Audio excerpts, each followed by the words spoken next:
क्या आपने कभी सोचा है कि भारत के ओडिशा राज्य के रतनगिरी क्षेत्र में क्या रोमांचक खोज हो सकती है? हाल ही में इस जगह पर कुछ बहुत ही अद्भुत और ऐतिहासिक खोजें की गई हैं, जो न सिर्फ इस क्षेत्र के इतिहास को उजागर करती हैं, बल्कि बौद्ध धर्म से जुड़े कई महत्वपूर्ण रहस्यों से भी पर्दा उठाती हैं। तो चलिए, आज हम आपको बताते हैं रतनगिरी की पहाड़ियों में की गई एक ऐसी रोमांचक और महत्वपूर्ण खोज के बारे में जो आपको हैरान कर देगी। रतनगिरी ओडिशा का एक ऐतिहासिक स्थल है जिसे बौद्ध धर्म के इतिहास में एक महत्वपूर्ण स्थान प्राप्त है। हाल ही में यहां पर पुरातत्वविदों ने 3 महीने तक खुदाई की और कुछ ऐसी चीजें खोजी जो बौद्ध धर्म से जुड़ी हुई हैं। इन खोजों ने रतनगिरी के ऐतिहासिक महत्व को और भी बढ़ा दिया है। खुदाई में बुद्ध के 3 विशाल सिर, कुछ प्राचीन शिलालेख, एक बौद्ध पूजा स्थल और 1200 साल पुरानी मिट्टी की मूर्तियां मिली। और तो और एक मंदिर परिसर और एक पत्थर का हाथी भी मिला। यह सब बताता है कि रतनगिरी बौद्ध धर्म का एक प्रमुख केंद्र हुआ करता था। क्या आप जानते हैं कि यह खुदाई रतनगिरी में पिछले 63 सालों में पहली बार की गई है? यह खुदाई हमें उस समय के बौद्ध धर्म के प्रभाव और यहाँ की सांस्कृतिक धरोहर को समझने का एक शानदार मौका देती है। खुदाई के दौरान मिली बुद्ध की एक विशेष प्रतिमा का सिर 1.5 मीटर ऊंचा था, जो अब तक के मिले बौद्ध सिरों से काफी अलग और संरक्षित अवस्था में था। यह खोज यह साफ करती है कि रतनगिरी बौद्ध धर्म के लिए एक महत्वपूर्ण केंद्र था और यह जगह उस समय के बौद्ध धर्म के प्रसार में एक अहम भूमिका निभा रही थी। आश्चर्यजनक बात यह है कि ये खोजें रतनगिरी के धार्मिक और सांस्कृतिक महत्व को उजागर करती हैं, खासकर उस समय के बौद्ध धर्म के महायान और तंत्रयान पंथों से जुड़ी हुई हैं। इससे यह भी साफ होता है कि रतनगिरी और इसके आसपास के क्षेत्र ने बौद्ध धर्म के विकास में महत्वपूर्ण योगदान दिया। रतनगिरी ओडिशा का एक ऐतिहासिक स्थल है जिसे डायमंड ट्रायंगल के रूप में जाना जाता है। यह त्रिकोण उदयगिरी और ललितगिरी के साथ मिलकर एक महत्वपूर्ण बौद्ध स्थल बनाता है। रतनगिरी का उल्लेख भारतीय बौद्ध धर्म के विकास और उसकी महत्वपूर्ण यात्रा में एक अत्यधिक महत्वपूर्ण स्थान पर किया जाता है। बौद्ध धर्म का उदय और प्रसार यहां से हुआ और यह धर्म एशिया के अन्य देशों में भी फैलने में सफल हुआ। रतनगिरी का इतिहास सम्राट अशोक से भी जुड़ा हुआ है। कहा जाता है कि कलिंग युद्ध के बाद जब अशोक ने बौद्ध धर्म अपनाया तो रतनगिरी ने बौद्ध धर्म के प्रचार में एक अहम भूमिका निभाई।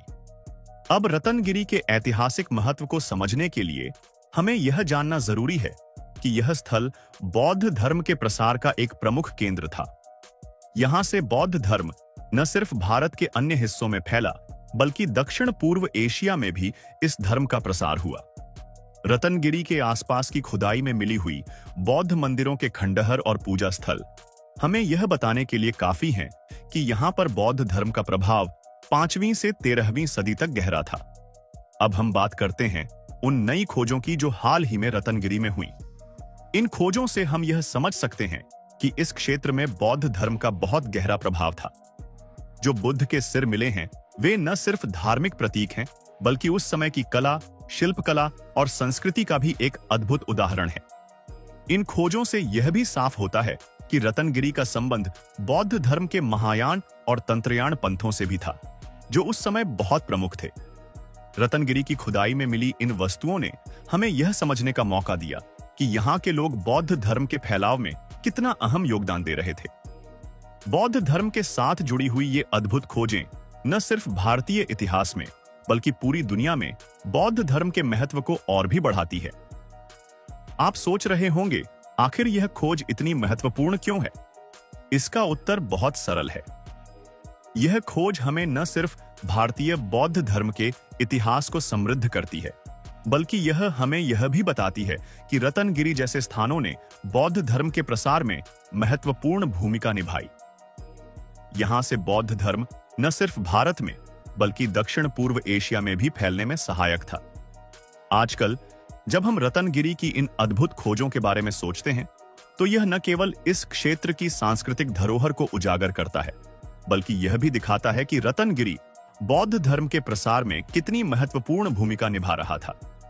ये खोजें यह साबित करती हैं कि रतनगिरी एक समृद्ध बौद्ध केंद्र था और इसने न सिर्फ भारत में बल्कि पूरे एशिया में बौद्ध धर्म के प्रसार में योगदान दिया।